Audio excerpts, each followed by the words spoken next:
maybe even taking us back, like what was that experience of being a people manager so early in your career? Was that something that, like how did you deal with that? And I'm sure there was other things that came along Oh with that. yeah, actually, that is funny to reflect on. So, um, it was hard to be a people manager, and even now, so now I've been a people manager at Autodesk for many years, but it actually it made me even more focused though on being I'm a doer at heart. Like I like to accomplish things and get into the weeds of the work, and really I feel fulfillment in getting things done.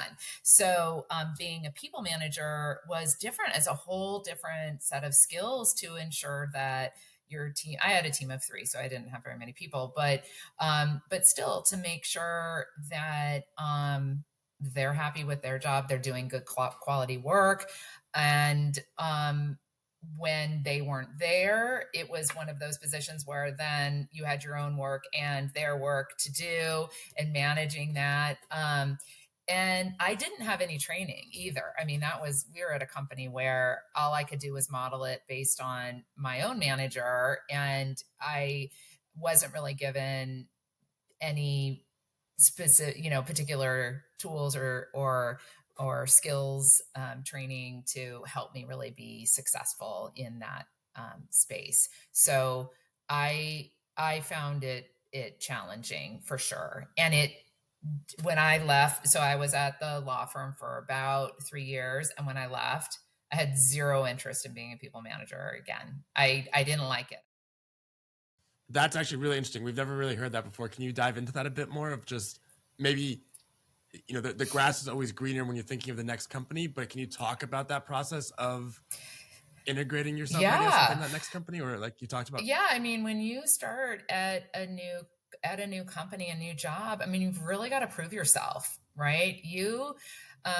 Yes, you were hired for a reason, but there's probably only, depending on who you've interviewed with, there's only a couple people that think you're amazing and have hired you, right? So it's all about building your value, showing your value, demonstrating your value. And it's can be talk initially, but ultimately you've got to deliver on your responsibilities, goals of the company, whatever it may be, and really prove yourself. Can you talk though about what you think you gained out of the MBA versus your undergrad? So not necessarily this or the cost, but like how you thought the two experiences were different, or what, or maybe even your own approach because now you were more knowledgeable about where you wanted to go. So, first of all, I don't think anyone needs an MBA to be successful. That said, for me, it was a complete 180 on my degree, and a tremendous, like, for me, a jump up in what I was doing before, like, salary wise and level wise. For me, it was a significant step up, and the 180, because it got me in a different career path that I like I said, when I went back to look at the MBA at ASU, I didn't even know what supply chain management was. I didn't even know that term. And so it offered me a very clear avenue to get into the operations side of business. And supply chain management is so broad. I mean, I've ended up in the purchasing space, but it's so broad, and I just never would have thought about it.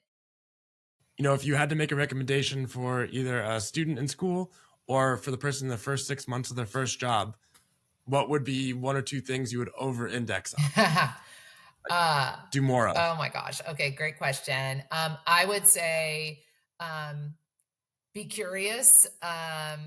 You know, really ask questions. Ask questions about the why. We talked about how, like, especially today, like we're continuously improving on things. And so this is really for the person in their first role.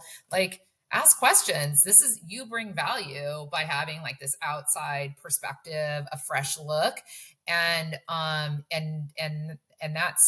that's really valuable. So definitely be curious. And I would say be proactive in meeting people, and that is the opportunity to ask questions as well, so these go somewhat hand in hand. But I think really meeting people throughout the organization, what do you do, and I think that is really helpful to help form your own view on where you might want to go in your career.